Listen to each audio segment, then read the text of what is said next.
Hi everyone, it's Rachel here, and welcome to episode number 10 of the Walk the Talk podcast.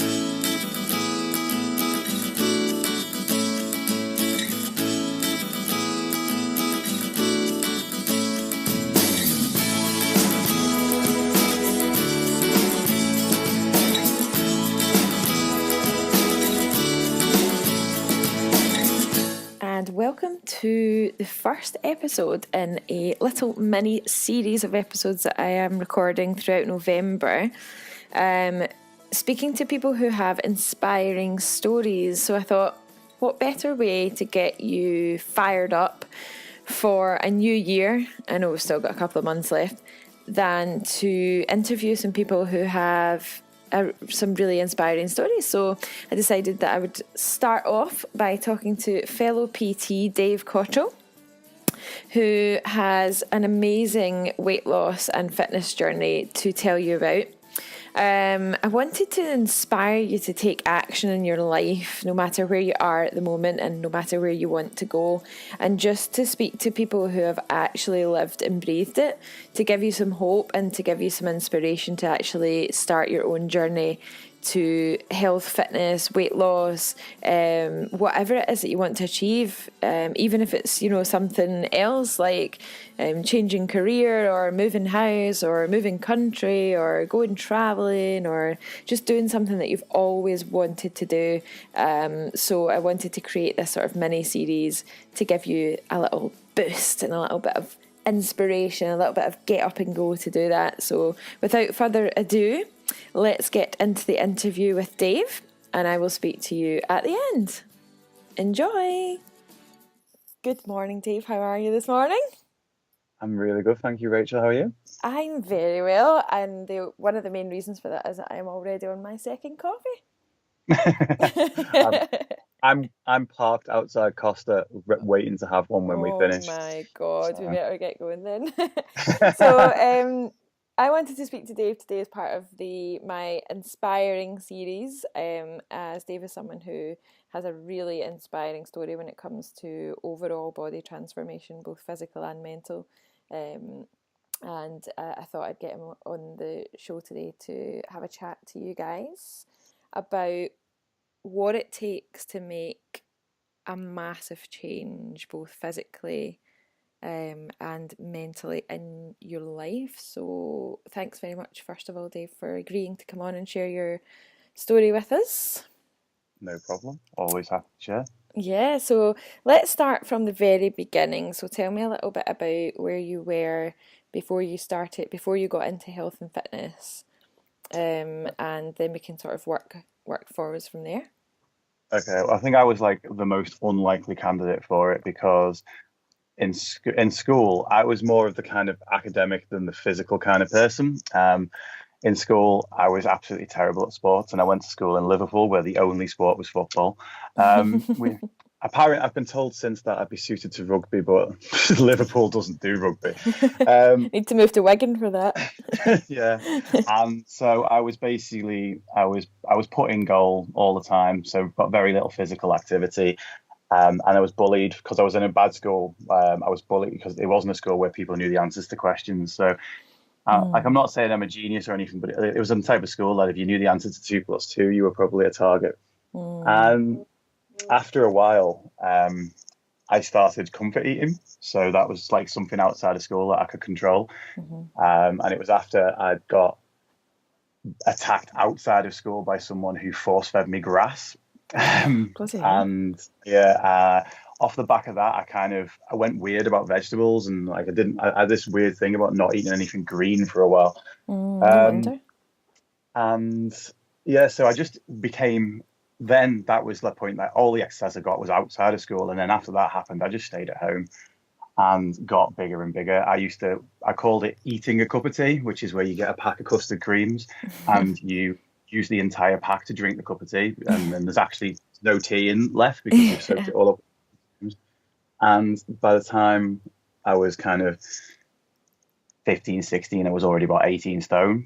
And then I had absolutely zero self-esteem, no confidence whatsoever, no ability in sport. It seemed like everything I tried, I somehow managed to I don't know, come across some sort of bully, and I essentially lived my entire life with a victim's mentality. Um, and yeah, that was by the time I was in my mid-20s, I got up to my highest weight, which was about 23 stone, 135 kilos, or 300 pounds, depending on which version of the measurement you want.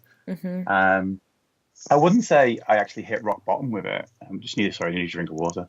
That's okay. Um, that's all that kefir. I would say that I hit rock bottom with it exactly. But I got to a period where it was at New Year. A few friends were around having drinks and whatnot, and one of my mates turned around and said, "Right, next year, we're both going to get in the best shape of our lives, and this time next year, we're going to take our tops off, have a photo taken, and whoever made the biggest change gets 500 quid from the other one." Wow. And I'm there with about 10 drinks deep at this point. Like, yeah, I was like, I'll take my top off now. I don't need to wait till next year. I don't care. I mean, I think I was probably at the time I used comedy as my suit of armor. So at the time I'd wear t-shirts that said things like "fat people are harder to kidnap." And I don't know. It had just it was always who I was. So I didn't ever really have that. I didn't have self-esteem, but at the same time, I didn't have that part where I was looking in the mirror and saying, like, "You're fat, you're horrible," all this stuff. That actually came much later when I was in better shape. And from this point, when he said that, I just thought, okay, well, he was about 14 and a half stone, would probably, if he went for it, lose a stone and a half over the course of the next year. I'm like 23 stone. I can drop about 6 stone here. So instead of kind of seeing that as I'm so far behind him, I looked at it and said, I've got so much of an advantage over him. And yeah, so I kind of embarked on, stayed hungover for a couple of days. Yeah. I can't remember what year was this. This was when I was 24, so that's 11 years ago. So it was 2006, and let the first few days of 2006 roll by, and then I just started after that, and I thought, well, again, I've got this chance to kind of to beat my friend, and it became about that little bit of competition to start off with, and not about me at all. Sometimes you need something like that to sort of to kickstart anything. And also when something hit a nerve there for me when you said that you used humor to sort of mask how you were really feeling, even though you probably didn't at the time realize you were doing it, because that's something that I realized that I do.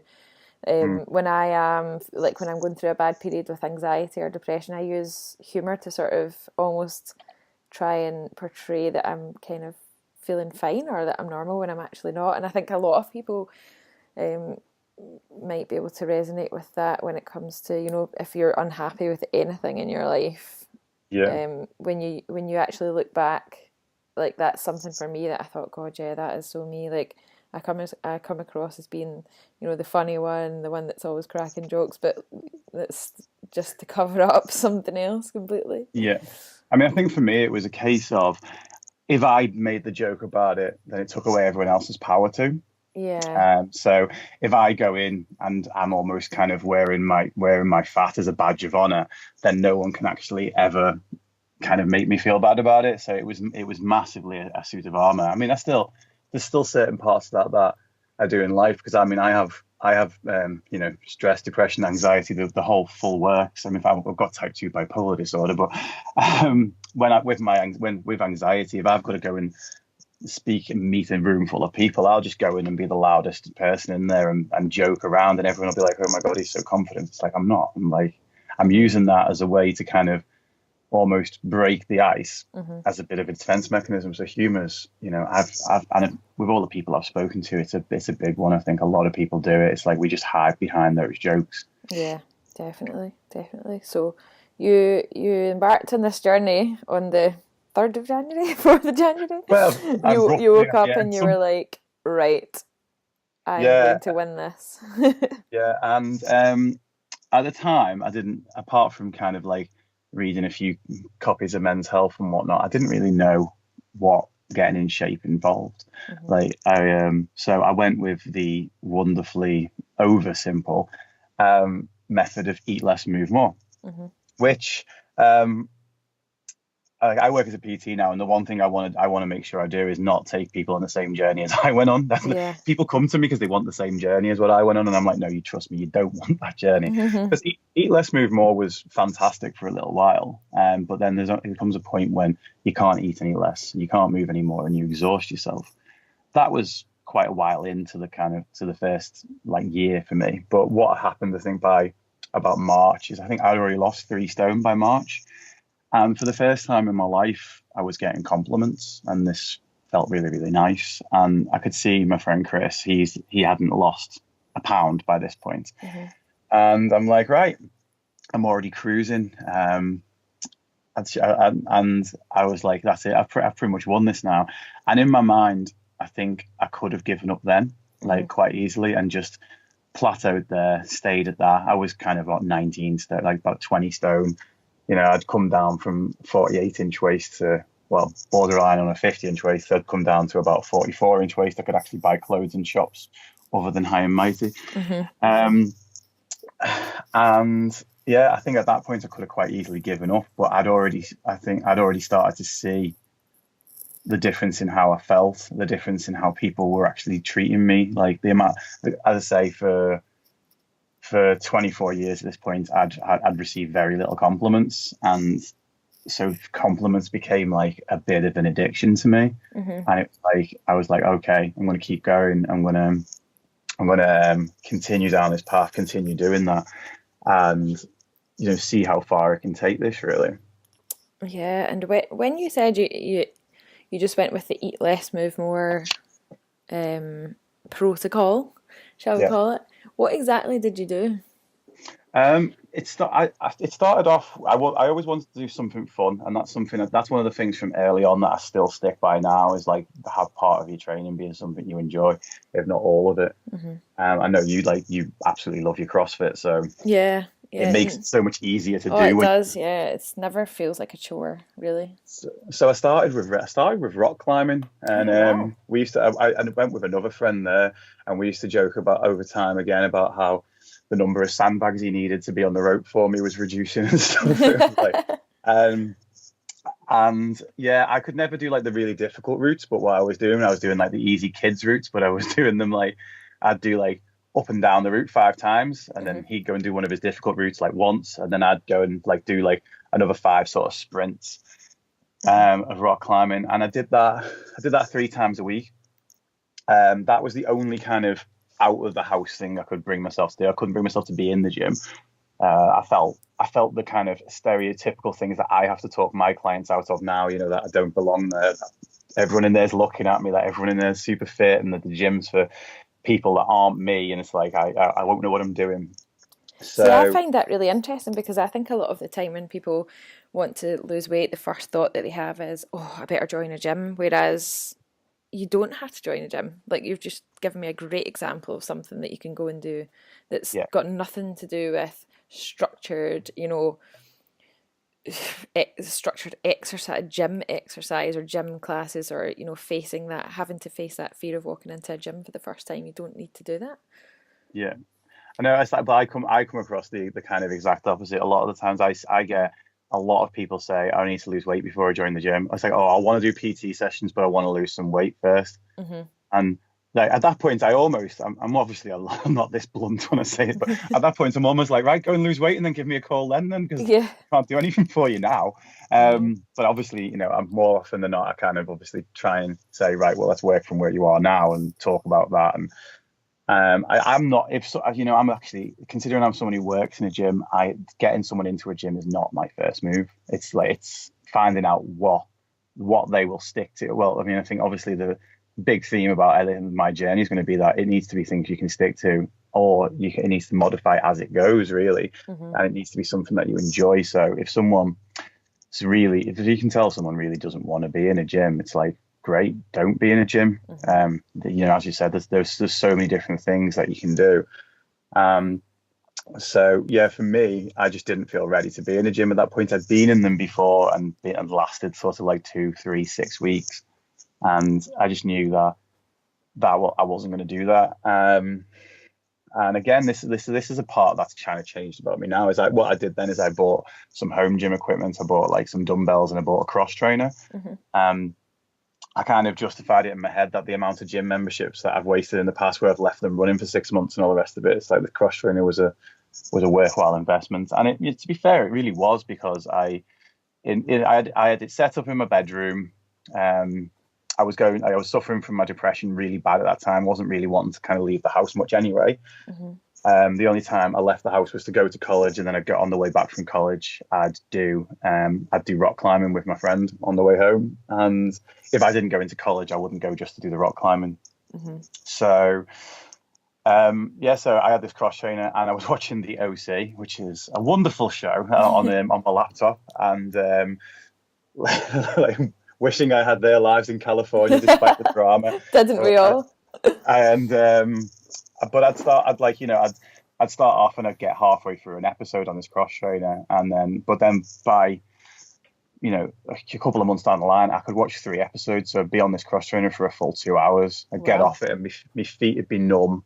I'd have probably lost about 3 kilos in sweat. I'd have gone and immediately jumped on the scales and been happy about that, because I at that point believed that weight loss still equaled fat loss. And then I do, on other days I do a few things with dumbbells, and it'd all be kind of doing stuff from home. Yeah. That's interesting. So yeah, that took me a certain way, and that took me and then I started getting into running, and then with running it was like kind of, I mean, I'm 6'3", and now I sit around 115 kilos, which is like kind of the third part of the journey. I call it biggest, smallest, happiest, and I'm currently on happiest, and I'm plan to stay there, because my lowest weight I got down to was 89 kilos. Wow. From 135 to 89, and now I sit around 115, but usually around 105, and. So I started running, and that I got a bit obsessed with that, and just again started putting more and more miles in. And this is where I think the eat less, move more thing really started to fail for me, because I'd do like a 10-mile run, and then I'd read that turkey was full of tryptophan, which was good for your serotonin, and I was depressed, so I needed happy hormones and all the rest of it. And it's the leanest source of protein, and fat's bad, and all those other things that I don't believe anymore. And I'd go out and run for like 2 hours and come home and just eat a pack of 6 turkey slices, and that was me food. Wow. Or like my mum at the time had a house with a pool, and I'd go and swim non-stop for like 90 minutes in there, and then come out and eat a pack of turkey. It was always pretty much a pack of turkey, but I had things like I started having things like blueberries. I started learning about things like antioxidants and free radicals, and little bits and pieces I was picking up as I went along, but it wasn't structured in a way that was healthy in the slightest. It was just a big old calorie deficit, to be perfectly honest. Yeah, really a big one by the sounds of it. Yeah, I mean, I wouldn't even want to know what it was exactly, but like now I maintain on close to 4,000 calories a day, and at the time I must have been on, I don't know, 800, something like that. Yeah, wow. After I'd done this, my life at the time, I was self-employed, running a recording studio at the time, which was did making music, wasn't the busiest of jobs, wasn't so if I was had a day off, I'd just basically go train, eat my turkey, and then sleep, because I didn't have the energy to do anything else. Yeah. And I was just, I love the running side, and I've got this weird thing about, I love achievements. So it's like, give me a trophy for something, and I'll love you forever. It's like, yeah. And so running for me was, the whole point of running was to do races. I honestly thought, and I started doing like 5Ks and 10Ks and stuff. But a 10K, I'd be running for 52 minutes, and it completely wiped me out.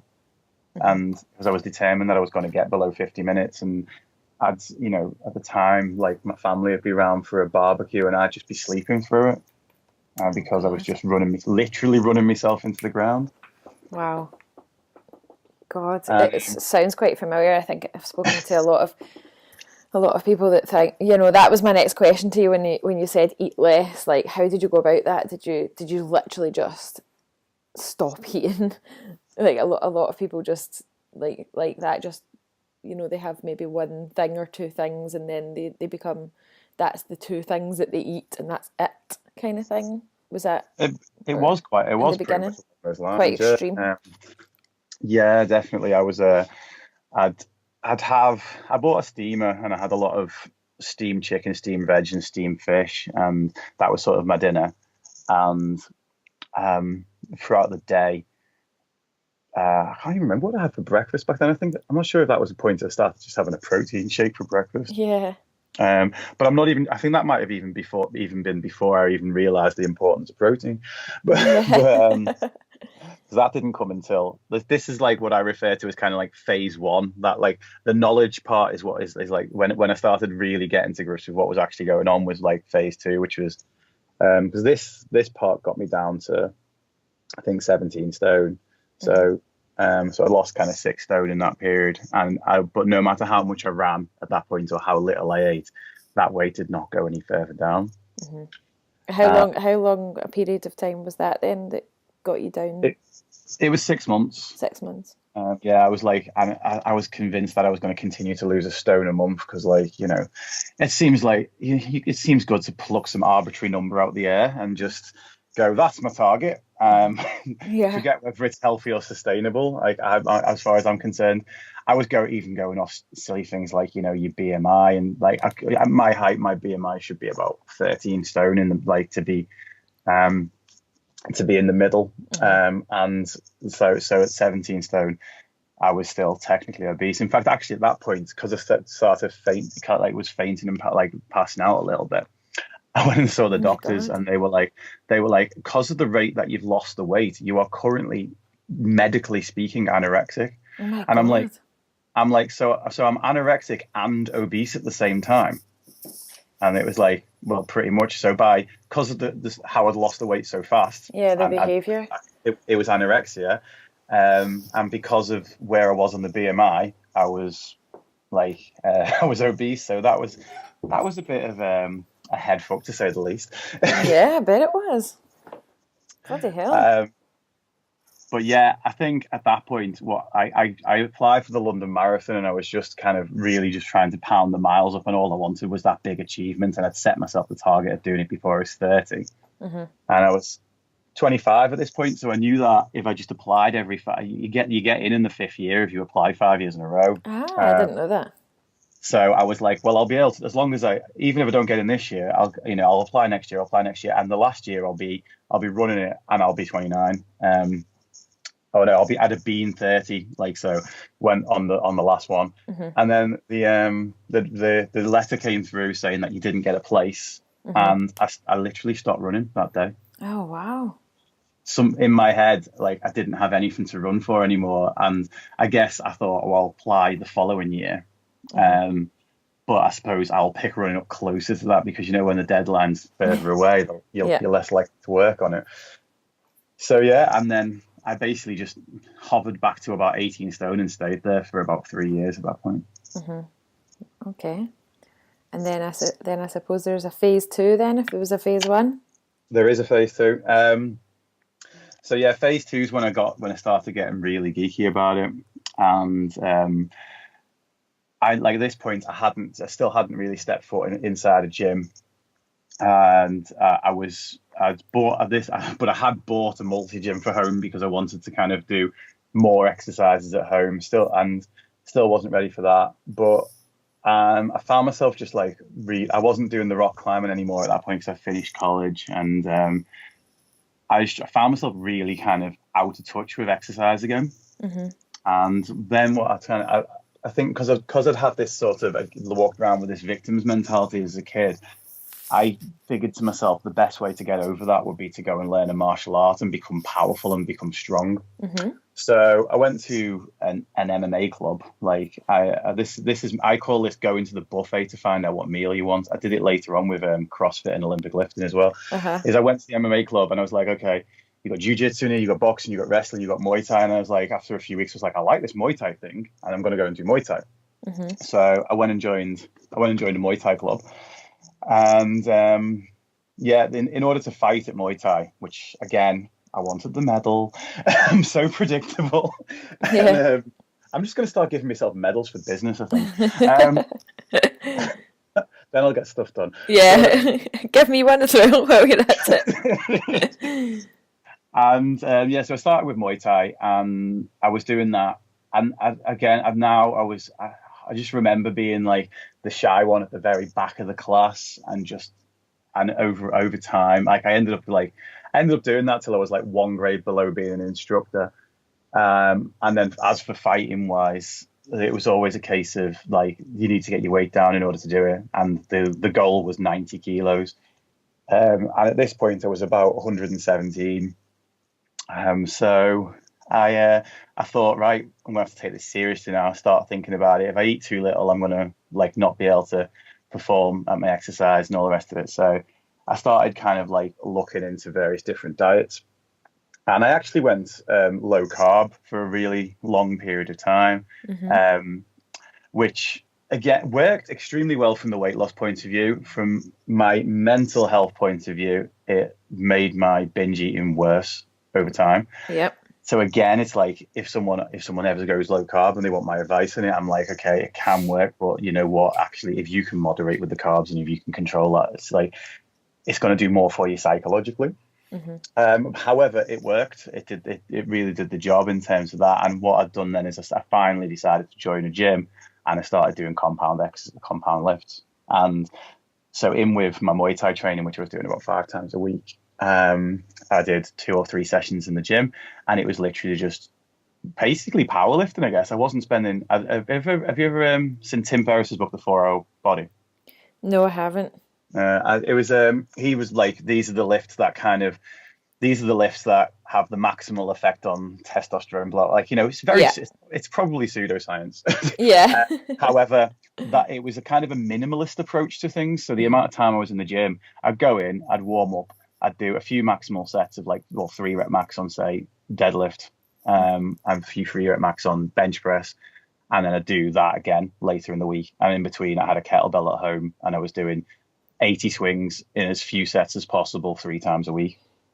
And it worked, actually. Like the weight was stripped off me, but I think it was because the rules of my diet were simple. It was like, you can pretty much eat as much as you want, but just have no carbs. Now, I know that's not really how a low carb diet works, because a calorie deficit's still required. However, for me, psychologically at the time, it was like, okay, well, if you're hungry, just go and eat some meat, or just go and have a protein shake, or have some Greek yogurt with a scoop of protein in it, or whatever it may be. And what it taught me really, even though nowadays I do the same thing but with carbs in and a flexible diet and whatnot, but what it taught me at the time was like, okay, here are actually some snacks that are quite high proteiny and how they fit into a day and all the rest of it. And it kind of got me thinking more about where I can get protein from, and got me less, because on my previous diet I was scared of fat. On this one I was scared of carbs. Now thankfully I'm scared of nothing. But that's good. Thank God for that. Heights, but they don't affect your diet. But yeah, I think having that strict goal of you need to be this weight in order to fight was a huge motivation for me. I think whoever you had on last week was talking about the why. Simon, yeah. And I know I've listened to the other Simon Sinek's one about start with why, and yeah, you really do need to have a strong why for doing this. Like for me, why I was actually running originally, or losing weight originally, started off as to basically just piss my friend off, really. Yeah. I wasn't even asked about the £500. In fact, it never actually changed hands. I annihilated him, obviously, but You but it's need the to £500. revisit that. And well, it's one of my clients now, funnily enough, because Oh, really? Wow. yeah. So and yeah, so but then it became more about actually this is for me. I Mhm. internalized it. And then the second time round it became okay. I've got this goal of being in the ring now, Mhm. and if I don't get to that weight, I don't get that goal. Mhm. And so it just became, I would go as far as saying it became obsessive. But again, that was another, to get those sort of 25 kilos off was a sort of another 6 to 9 months period. Mhm. And yeah, it was a hard slog in a lot of places. I bet it was. Yeah, it wasn't like it's just so easy to just put a before and after picture up, and people think that you just snap a finger and you go from one to the other, Mhm. and it just wasn't the case. But yeah, That's why I get so frustrated when people expect me to perform miracles for them. Number yeah, one, because I think a lot of people see drastic before and afters, or if someone has a lot of weight to lose, in order to get to a place where they are healthy for a start, and then say to me a couple of weeks in or even a couple of months in, like, this is not going fast enough, I'm going to throw in the towel now. But let's just take your transformation as an example. You're talking, this started for you in 2006, did you say? yeah, Yeah. So that's like over 10 years ago. And obviously, we both know that it doesn't need to take 10 years, because I think we have similar backgrounds in that we sort of made a lot of mistakes along the way, and we tried to do most of it on our own. Same with me in the beginning. And yeah, it doesn't need to take 10, 11, 12 years, but it is going to take a lot longer than 10, 11, 12 weeks, which I yes, think a lot, and a lot of it is, a lot of it is psychological, and working with the way that you think rather than what you actually physically do, because the physical part of it is actually pretty straightforward. Let's be honest. yeah, Move more and eat less. We all know that that's what we need to do if weight loss is our goal. But actually learning about what it takes to do it properly and to do it once, rather than dabbling on all sorts of ridiculous, crazy diets, crazy starvation diets, shake diets, slimming clubs, all that kind of stuff, where you just keep going back again and again and again and again, and then it does become a decade of diet, a decade of a journey. But at the end of that journey, you're heavier and more miserable than you were when you started. yeah. So for I mean, for you, it's taken over 10 years to get to where you started to where you are now. So well, yeah. I think Or technically there's a phase three if we've still got time. yeah, oh god, yeah. So Yeah. for this, like, my before and after that I put on Instagram and stuff. It's a 3 part picture, Mhm. and um it's me at 100. I think, I'm not sure. I think maybe 130. I've got my son in my hand, so I don't. So that was probably close to. I was close to what I was when I was wearing my heaviest. Amazing blonde highlights on my naturally brown hair, might I add. Um, and Oh. then there's me, and the picture in the middle. I don't even have a photo of me at 89 kilos, which is my lowest. That picture of me in the middle on it is 95, and people say to me, "Don't ever go that weight again." I get people ask me like, "Were you on drugs or something at that Oh, point?" I really? look like. The thing is, I'm smiling in all three. This like because for someone who's bipolar, I'm generally quite a happy person. But Mhm. in the third one, it's me at 100 and probably about 110. I'm 100 like 115 kilos right now. Trying to be strong for a weightlifting competition is my excuse, and I'm sticking to it. Yeah. It's like I'm in the bloody open category at the top anyway. So, but from when even the Muay Thai thing, like days, I wasn't happy at that weight. I Mhm. wasn't. I was you know, I I wanted, as soon as a fight finished, I went and gorged my face, and I'd go back up to quite often from 90 to 100 kilos, Mhm. and then I'd diet down again for the next fight, which was usually only a month or two away. Like, and I'd go through that cycle, and it'd just be like, it became sort of like a version of non-purge bulimia, really, Mm. because it just wasn't what my body what was sustainable for me. And what I call happiest is where I am now, which is the Muay Thai fighting stuff. Well, I did my last one. Well, I did one after my wedding, but I did my last one 3 months before my wedding because my wife didn't want me getting a black eye for the wedding. Nearly picked one up in sparring like 2 weeks before. I never picked one up in a fight at all, but I got like a little cut a few weeks before Oh in God. sparring. I was like, right. But, yeah, and then I went, and then but then that was that was 5 years ago.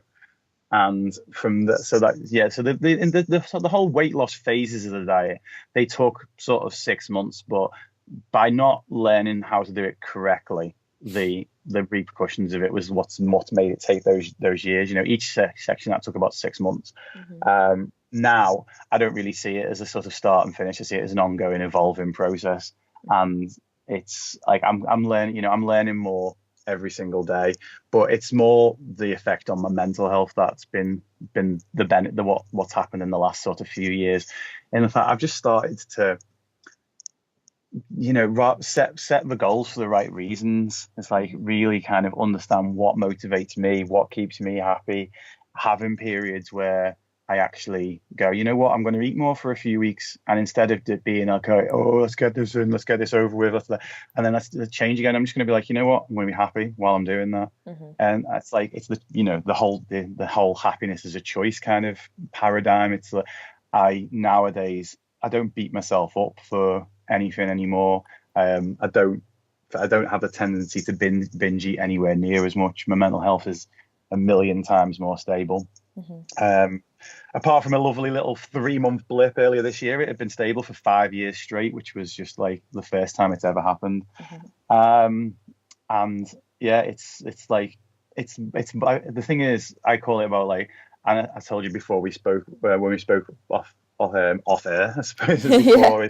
Is a kind of a blog I wrote about this the other day, was something that I finally realized is that part of my big mission statement is to help people get through without making the same mistakes that I did.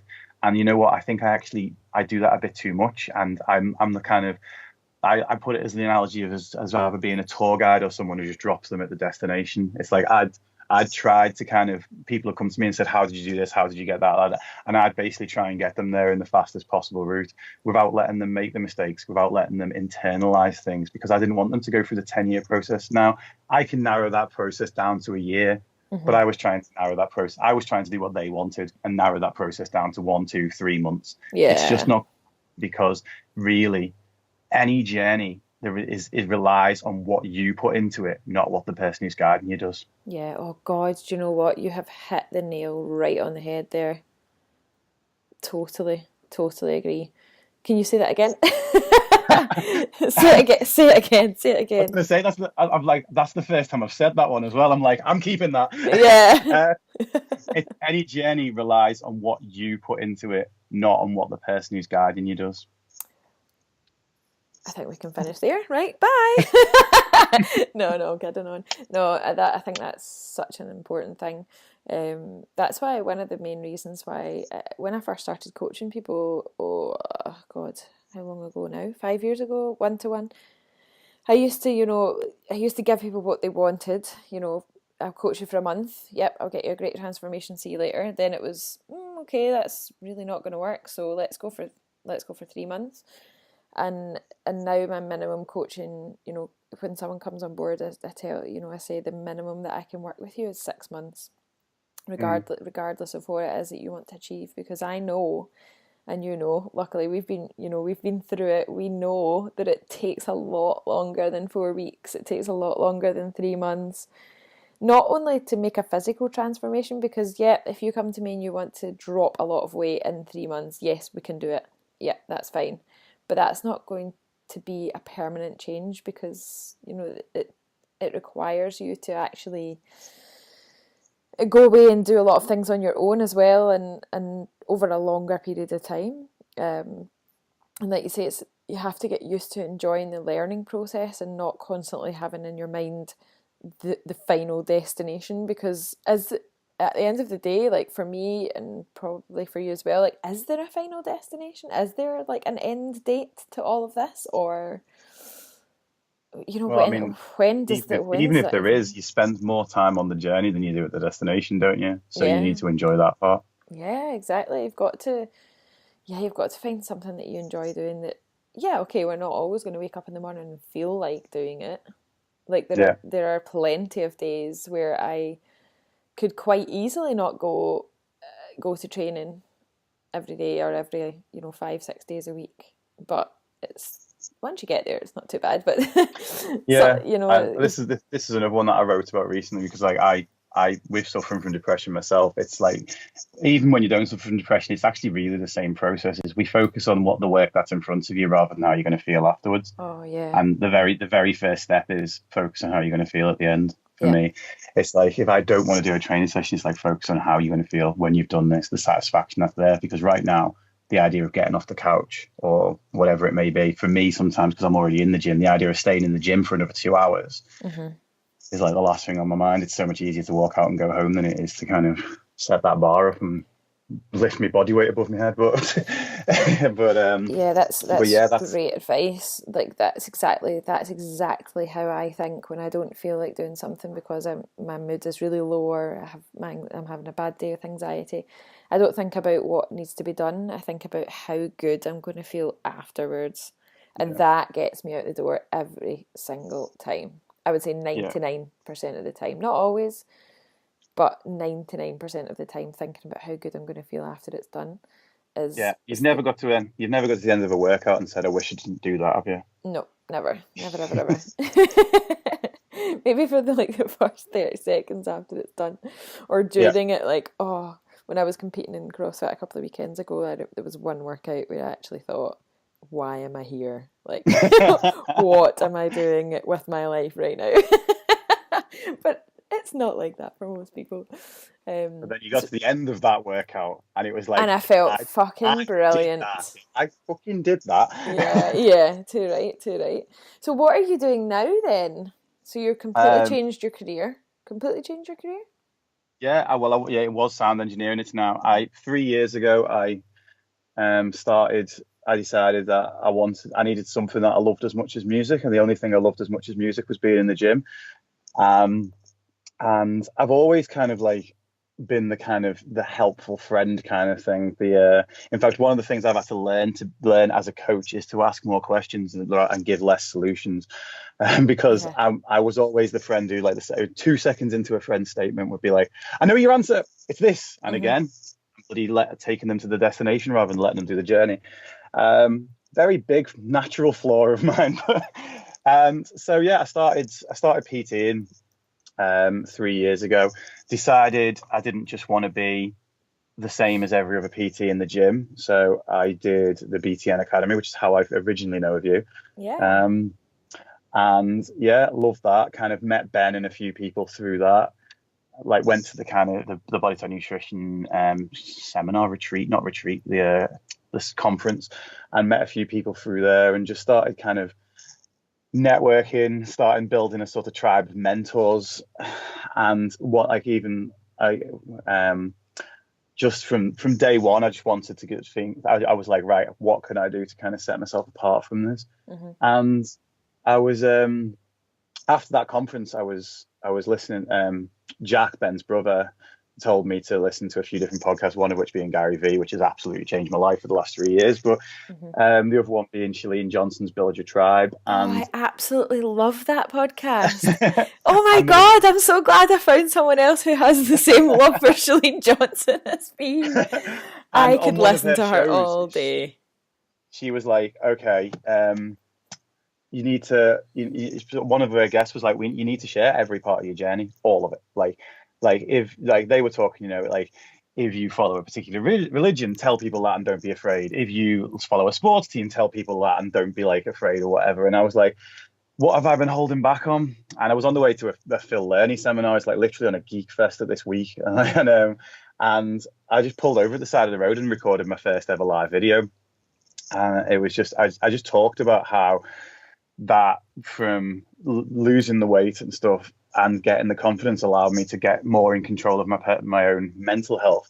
However, my true transformation in mental health came when I started coaching people, because I took the focus off myself and put it onto the other people. And I hadn't realized until I didn't even know what I was going to talk about when I started recording, and that was what just came out. And from that, and it just connected with a lot of people. I had so many people just like saying, "Oh, like felt, feel exactly the same way. I can't believe that you didn't know this part, like, this side of you, didn't know like all this." And it just got me delving more and more into the mental health aspect of things. And so that's where my biggest passion lies now. I when I went to the retreat, the conference as well, I met Stephen A. He did some mindset work that really kind of changed my life. Ended up going and seeing him one-to-one for a little bit, learning some stuff from there. Then when I went back to uni to do a nutrition degree, which I later ditched because, weirdly enough, I didn't want to kind of learn about gut health and how to treat autoimmune diseases and all that stuff, because I just didn't see that as where my career was going. But part of that degree was a coaching course where they would do with elements of like NLP and things like that. And everyone at that course was just like, "Oh my God, you're so ridiculously good at this." And I was just like, well, I've just been through loads of therapy and I've always been on the receiving end of it. And then when I got assessed that day, the assessor turned around and was like, "It would be an absolute sin if you didn't go on to do something with this." And I was like me, low confidence as a kid, like daddy issues, all that kind of stuff. I was like, right, that kind of really hit home with me. And I was in the process of writing a nutrition seminar. And I was like, I don't want to deliver this anymore, this nutrition seminar. And I wrote a mindset seminar in about 3 hours. And then a couple of months later, I went and delivered it at my gym, and it went amazingly well. I've done like 8 of them over the last year. Fantastic. I now do, that is where I want to be long term. At the moment, my split is still very much more in favor of PT, but it's between PT, group seminars at Mindset, one-to-one work with Mindset, which I again adore, and I run a free circuit for people with poor mental health, which is once a week on a Monday, where we do an hour of exercise to show how the physical and mental are related, and then we sit and have an hour of chat, which can either be, it's usually I start off with a topic for like between 5 and 30 minutes, and then we talk about it, and it's just a brilliant part of my week, because at the end of the 2 hours, I've got to be back in the other gym to train my next PT client. But I'm actually having to kick them out the door because they're actually opening up so much. When 7 weeks ago when we first started it, they were all kind of like standing on their own, not even talking, like wanting to talk to me one-on-one, and like not able to kind of engage with each other. And it's just watching that grow over the last 7 weeks. So yeah, that sounds amazing. That's where I'm heading. I want to work more with mental health, a lot, with the crossover of mental and physical health, really. Yeah. Oh God, yeah. That's for a whole other podcast. Maybe we can do a part 2. This has happened a few times recently. We've been wrapping up an interview, and I've been like, right, we need to do a part 2. I'd love to talk to you more about the mental and physical health connection, but that would be for another day, because awesome. We're gonna have to wrap this up now, unfortunately. I do. Go on. Okay. No, I could talk to you all day. That would be really interesting to speak to you a bit further about that. But I have to get to training this morning, and I'm actually looking forward to it for a change. Awesome, because you know how you're going to feel afterwards. Yeah, that's it, exactly. No, thanks very much for sharing your journey so far, and I'm sure I'd love to speak to you again about what you're up to now. But yeah, thanks very much, Dave. No worries. Thanks for having me on. It's been a pleasure. And we'll speak to you again at some point in the near future. All right. Catch you soon.